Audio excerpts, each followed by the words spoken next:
J'ai le goût de vous parler des orphelins de Tbilissi. À l'époque, la religion catholique prônait la chasteté, puis les crèches débordaient.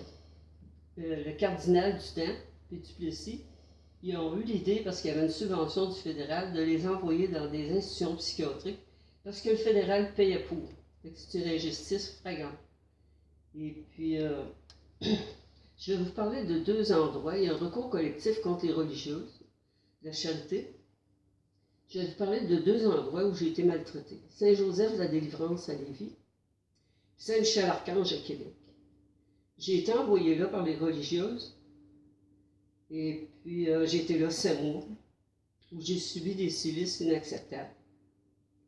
À un moment donné, la religieuse, elle me dit, « T'as été gentille, Eva, je vais pouvoir t'envoyer voir la télévision à chaque dimanche. » Puis on était barrés sur clé, elle ouvre la porte, elle m'envoie. Ça faisait 4 fois que j'y allais.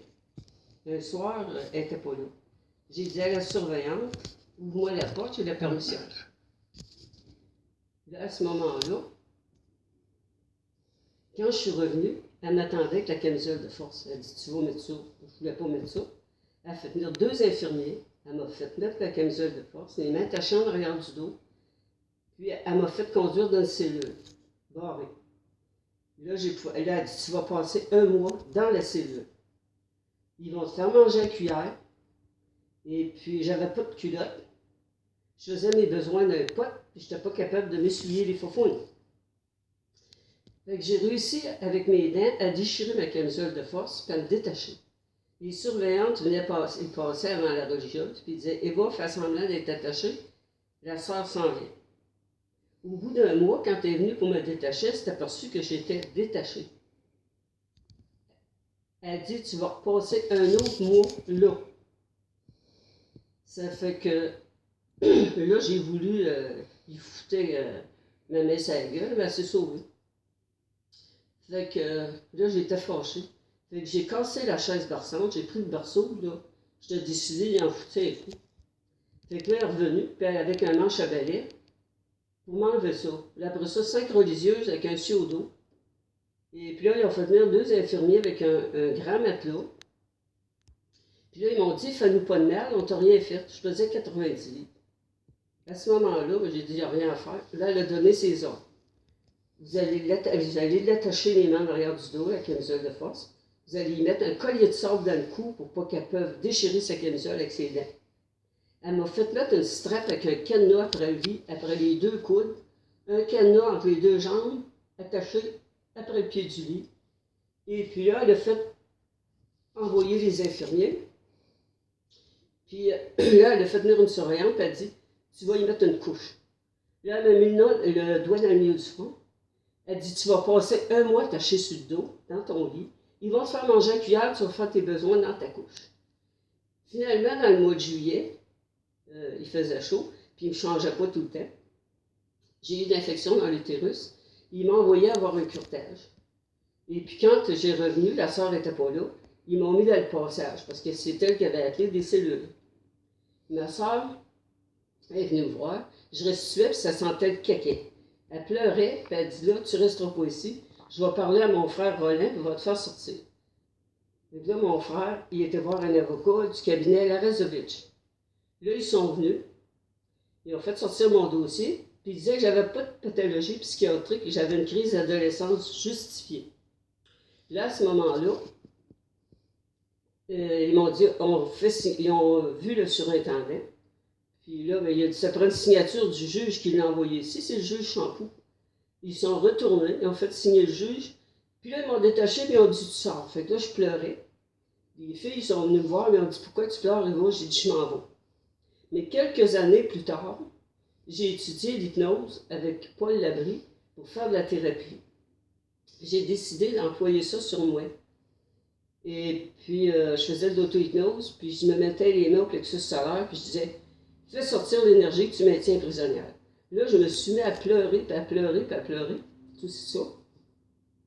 J'ai appelé mon médecin, j'ai dit, appelle-moi un psychiatre, je suis en train de virer folle. Là, il dit, tu vas prendre un... Là, il m'a demandé qu'est-ce qui se passait, je lui ai expliqué. Il dit, prends un rendez-vous d'1 heure avec moi. Là, il m'a dit, t'es pas folle, c'était dans ton subconscient. Puis il faut que ça sorte. Si ça n'aurait pas sorti, tu aurais eu une maladie d'origine émotive. À ce moment-là, j'ai pris contact avec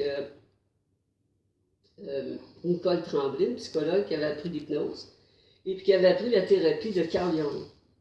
Et puis elle m'a expliqué la même chose, que là, c'était ça, là, à un moment donné, j'avais fait sortir ça, c'était dans mon subconscient. Là, j'ai demandé de te donner un exemple que je comprenne. J'ai dit, je m'en rappelais de ça, mais pourquoi je vis ça comme ça? Elle a dit, c'est l'émotion que vous n'avez pas vécue, c'est l'émotion qui ressort. Puis mon médecin me disait que si ça n'avait pas sorti, j'aurais eu une maladie d'origine émotive, comme un blocage à l'intestin, un ulcère à l'estomac. Fait que là, si je prends la parole aujourd'hui, là, c'est pour tous ceux qui ont suivi des silices comme ça, se libèrent par la parole au moins. Et puis, ça fait du bien d'en parler. Et puis, il n'y a pas juste les Indiens qui ont été maltraités, là. Puis, présentement, il y a un recours collectif contre les Sœurs de la Charité. Je vais vous donner le numéro de téléphone. C'est 1-450-726-4253.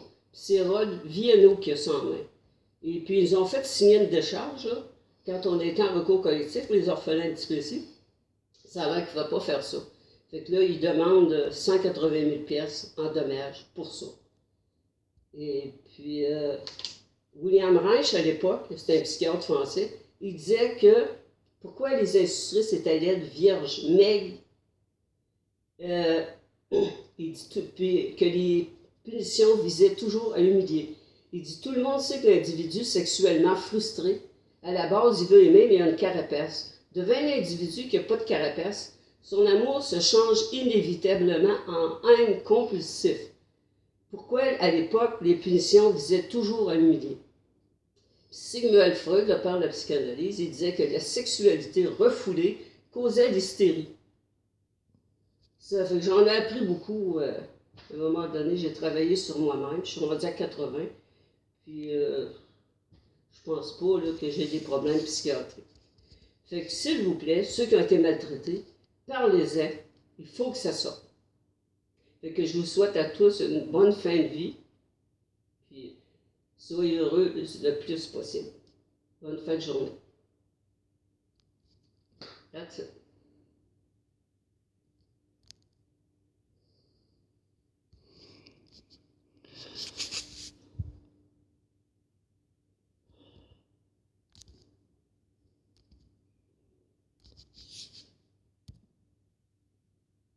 Gosh, it won't stop.